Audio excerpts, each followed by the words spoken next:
اسلام آباد high court نے even field reference میں مریم نواز اور کیپٹن ریٹائرڈ صفدر کی احتساب عدالت کی سزاؤں کا فیصلہ کالعدم قرار دے دیا۔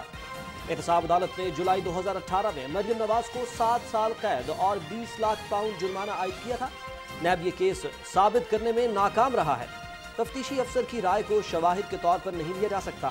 اس ڈاکومنٹ پر تو دعوی ڈگری نہیں ہوتا۔ کرمنل کیس میں سزا کیسے ہو سکتی ہے؟ جسٹس عامر فاروق اور جسٹس محسن اختر کیانی کے ریمارکس۔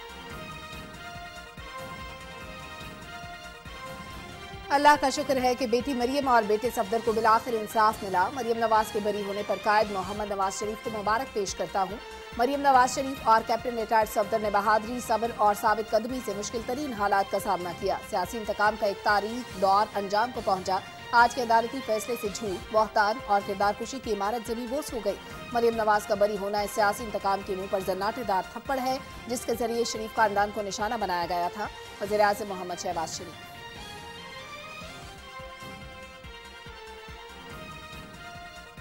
لمبی آزمائش کے بعد سچ سامنے آ گیا۔ آج ہماری بے گناہی ثابت ہو گئی۔ پاکستان میں آج تک کسی سیاسی لیڈر کا اتنا کڑا احتساب نہیں ہوا جتنا نواز شریف کا ہوا۔ عمران خان کھیل کھیل میں ملک سے کھیل گیا۔ الزام تراشی پر عمران خان کو جواب دینا پڑے گا۔ قوم کے ساتھ گھناؤنا کھیل کھیلنے والوں سے تفتیش ہونی چاہیے۔ نائب صدر مسلم لیگ نون مریم نواز کی میڈیا سے گفتگو۔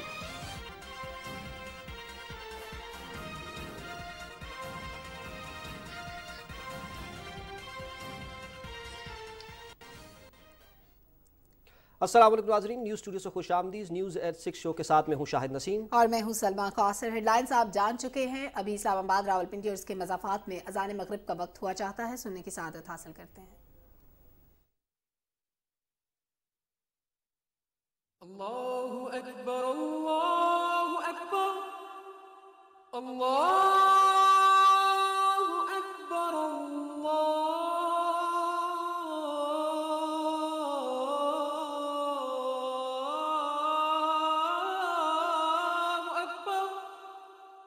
اشہد ان لا الہ الا اللہ،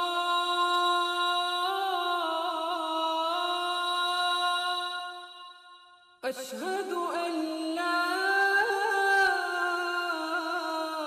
الہ الا اللہ، اشہد ان محمد رسول اللہ،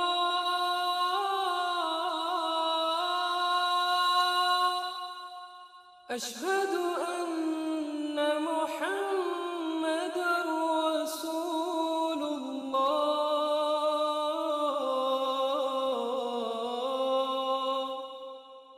حی علی الصلاة،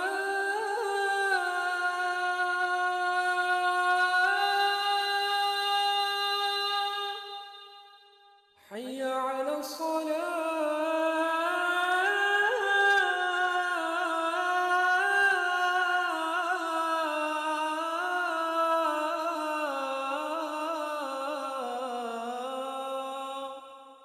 حي على الفلاح،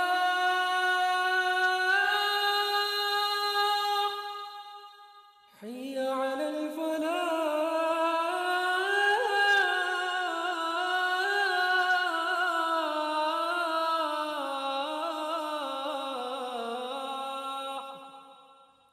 اللہ اکبر، اللہ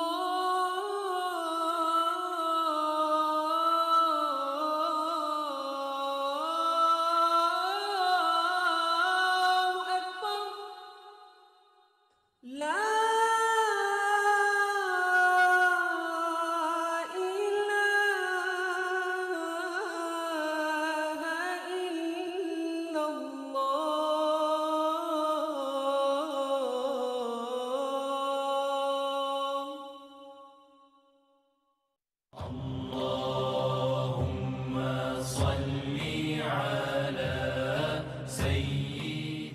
حضرت انس رضی اللہ تعالیٰ عنہ سے روایت ہے کہ رسول اکرم صلی اللہ علیہ وسلم نے فرمایا، جو مسلمان کوئی درخت لگائے یا کھیتی باڑی کرے پھر اس میں سے کوئی پرندہ یا آدمی یا جانور کھائے تو اس کو صدقے کا ثواب ملے گا۔